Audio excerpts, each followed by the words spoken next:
and what that means to me. So when I first wrote the book back in 2015, I was really just coming from a place of understanding how many people feel overwhelmed, overworked, taken for granted, all of those kind of things, right? Because balancing work, family, household, jobs, all of those kind of things can be overwhelming.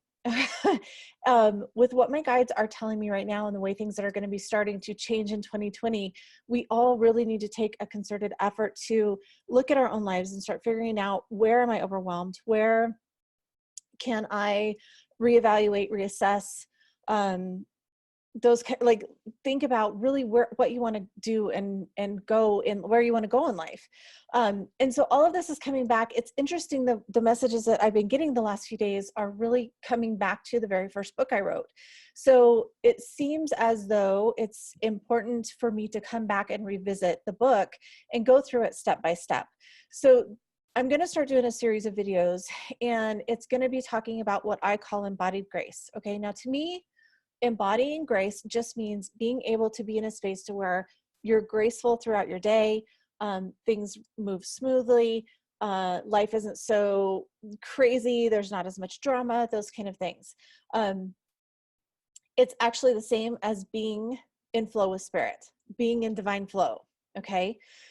It was really interesting to me because when I wrote this book, to me, it felt like freedom. Like I felt so overworked, overwhelmed, overstretched. Like I was stretched so thin that I just couldn't even make sense of where I was at. And I wanted so much more out of life, and I didn't even understand it, because when I first started this book, I had it. I had the kids, the house, the dog, the husband, all of the good things, the car, like whatever it is. And so there wasn't really anything that I was quote unquote needing from, a material like what we need to live perspective, but I just felt like there was something more. And I knew that there was this place in my heart where I understood that really God wants us to have a life that's full of joy and freedom and abundance and those kind of things. So again, embodied grace to me meant freedom. And so what would it look like to have freedom in your daily life? And that's what I'm going to be covering as we go through this series in the next few days. Again, I'll be referencing my book. If you want to join the Embodied Grace community on Facebook, you don't even have to purchase the book. You can get it for free in that community. If you don't want to be on Facebook, just send me an email and I'll be happy to give you a copy of the book. It's called Embodied Grace, A Woman's Path to Empowerment. But don't let that make you shy away if you're a guy, because actually some of the best reviews I have on Amazon on my book are actually from men.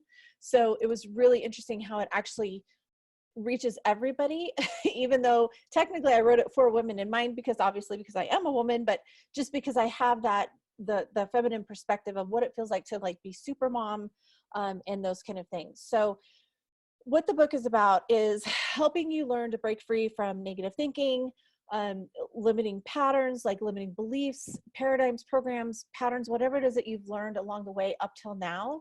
And if you're feeling called to really move into a life that feels a little better, that feels more free, that gives you some clarity and some healing, like that's the other thing that's really coming up really a lot lately with my guides, is the term that they're using is calling breaking, how did they say it? They said,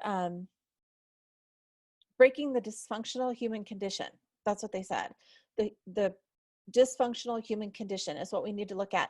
And what that is all about boundaries, understanding codependency and enmeshment, things like that, like where we've gotten so reliant on other things to make us happy, other things from outside of us that really make us happy, that we're doing it wrong. We're not going about it in the right way. So I know it sounds cliche to say that the only time you'll find peace is if you can get it within, but it really is coming home to yourself, understanding more of who you are, what you want in life, and what you value, because everybody is here for different purposes. Everybody is here to experience different things.